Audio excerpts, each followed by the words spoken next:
everyone. Welcome back to the ASPA podcast. My name is Karen Neckelman, and I am the marketing coordinator here at ASPA. Today, we are with Jennifer Powell. She's an attorney and shareholder at Eichelbaum, Wardell, Hansen, Powell, and Munoz, BC. Hi, Jennifer. How are you today? Hi, good morning. I'm fine, thanks. How are you? Good. Thank you for joining us. Thank you for having me. Sure.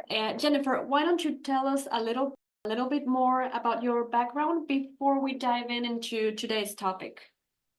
Sure. I am an attorney in Austin, Texas, and I primarily represent school districts with a particular focus on labor and employment issues. I am board certified in labor and employment law by the Texas Board of Legal Specialization.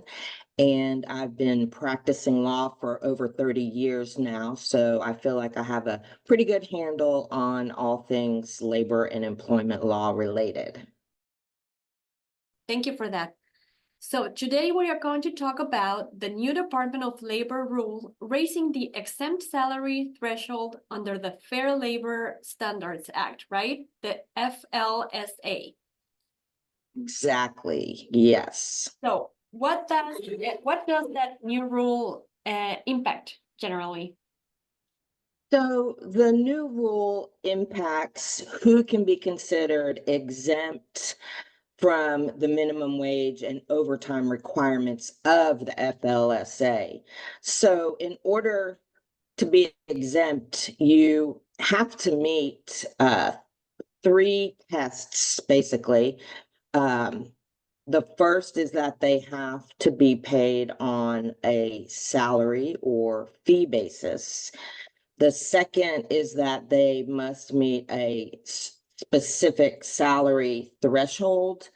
And then finally, they must meet one of the exempt duties tests. And it's that second requirement of the salary threshold that has been revised by this new rule. And how would you say has the threshold changed? So it's been changed in really three parts.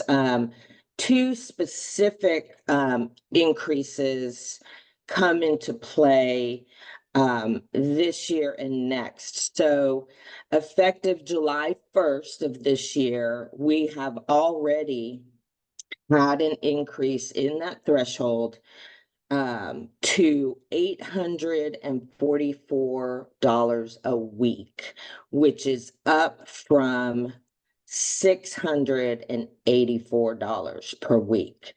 And that equates to 43,888 annually, an annual salary, which is increased from 35,568 a week. So you can see that already we've had a significant increase in the level of salary that is required for someone to be considered exempt under the FLSA.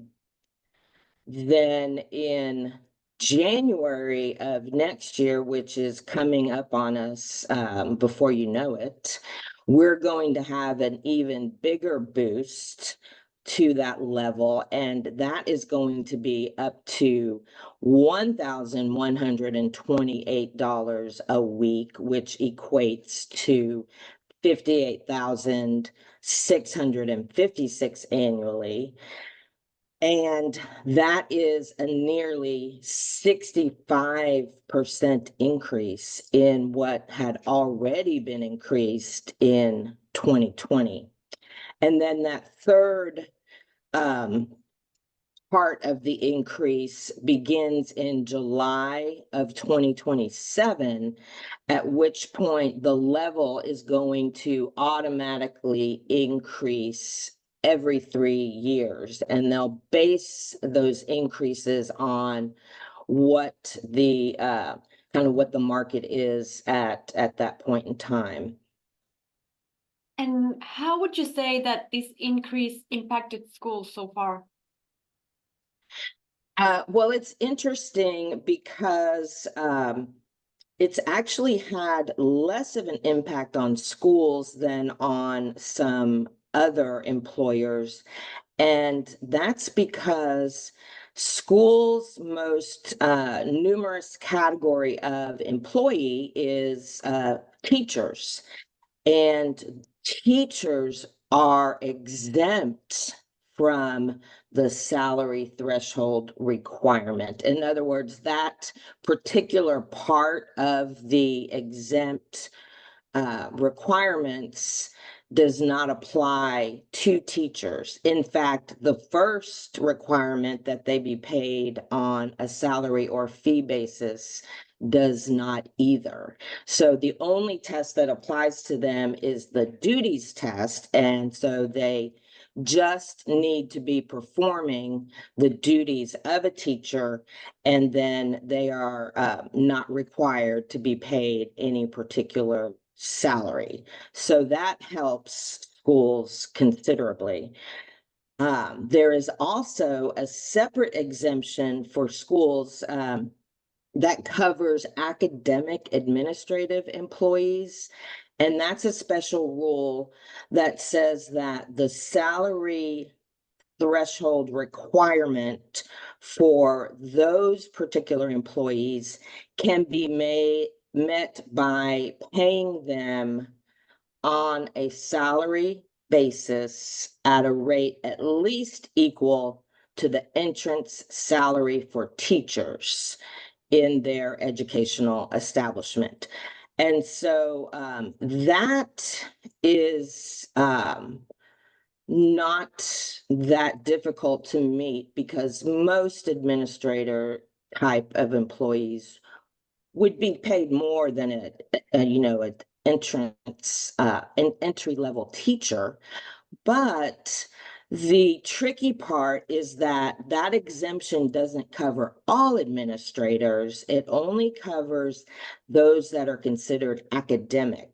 And so it applies to people like superintendents, principals, and assistant principals, academic counselors and advisors, and other employees with similar responsibilities. And so if we even break down the counselor category, we have to be careful because it only includes those counselors who assist with academic problems and advise students about academics and assists with testing programs and degree requirements. And so not all counselors will meet this, especially, particularly like elementary school counselors may not meet that.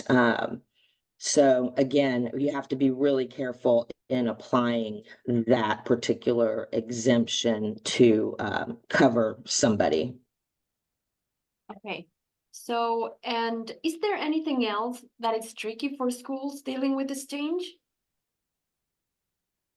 Yes, I think so. And that is because schools can't simply rely on an employee's annual salary of over 43,888 to say that an employee is exempt, because that annualized amount in the rule is based on a 52-week calendar.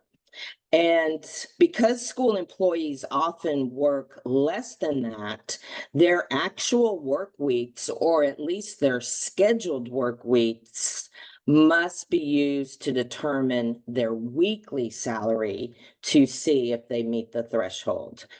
And this often does result in employees who have annual salaries over the threshold making less than the required 844 per week that's in place right now. And so at that point, the school needs to decide whether to raise the salary of that person to meet the threshold and keep them exempt, or convert them to non-exempt status and then pay them overtime, both of which obviously have a fiscal impact on the school district. And so that is where we've seen the biggest challenges, I would say. Okay, and we have heard that there's litigation to try to block the rule. Do you know what the status of that is? Yeah, so in Texas, which again is where I am, a federal district judge blocked the rule from taking effect against the state of Texas, which was the entity that was challenging the rule. And there are other organizations that are challenging the rule that have been consolidated in that same lawsuit. They're like business organizations, or even an organization that represents an entity like SPA. I don't think you are a party to that, but organizations and associations that represent the interests of employers who are affected by this rule are part of that lawsuit as well. But the judge only enjoined or blocked the rule as to the state of Texas as the employer. So it doesn't apply to other employers in the state of Texas, even including local governments, which sometimes people think are, considered arms of the state. But the judge in that case, when they consolidated the other plaintiffs, the business groups, into the lawsuit with the state, the judge signaled an intention to rule on motions for summary judgment filed by each party as soon as late August. And so what that will involve is the Department of Labor will file a motion for summary judgment saying that the judge should allow the new rule to go forward as a matter of law without the necessity of a trial. And then the state and the business groups likewise will file a counter summary judgment that says, we think you should block the rule and possibly block the rule nationwide for employers based on the legal arguments and without the necessity of a trial again.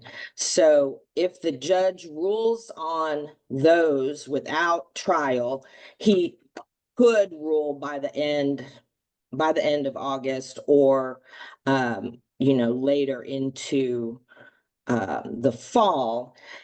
The judge clearly has analyzed a lot of this already in the process leading up to entering the injunction. So I don't think it's going to take that long for a ruling. And again, that ruling may have a nationwide impact. And so we are just waiting to see what will happen there. Oh, interesting. So, and my last question is, does politics impact what happens with the rule? Absolutely, it does. So the 2020 threshold, which I alluded to earlier, was put in place by the Trump administration. So there already was an increase in the salary threshold back in 2020. But as soon as President Biden was in office, he received a lot of pressure that what was done in 2020 was not enough. And so his Department of Labor announced that they would revisit it. And that is exactly what they have done in issuing this new rule. So that the new rule is a product of the Biden administration. So of course, if we have a Harris administration, her Department of Labor will likely continue to fight to keep the increased threshold. So, moving forward with that case, if for some reason it's not decided on summary judgment and goes to trial. But if the rule is thwarted by the judiciary, they are likely to look for other ways to accomplish the same goal, which is increasing the number of non-exempt employees, increasing the number of employees who are entitled to overtime. And so that could come in different forms, like, changes even to the other part of the tests that we mentioned, the duties test. We'll just have to see. On the other hand, if we have a second Trump administration, his Department of Labor is likely to scrap what has been done, especially if the judiciary finds that it's unlawful, and revert back to the 2020 threshold, or if they're going to propose an increase, it would be a much more modest increase, not that 65% that we are seeing as of January 1st, 2025. Well, Jennifer, thank you so much for sitting with us today. That was very interesting. It was great talking to you. Thank you. I appreciate it. Sure. And if you guys connect with Jennifer, we'll be adding her social media podcast website so you can reach out if you want to Yes. with more questions or just networking.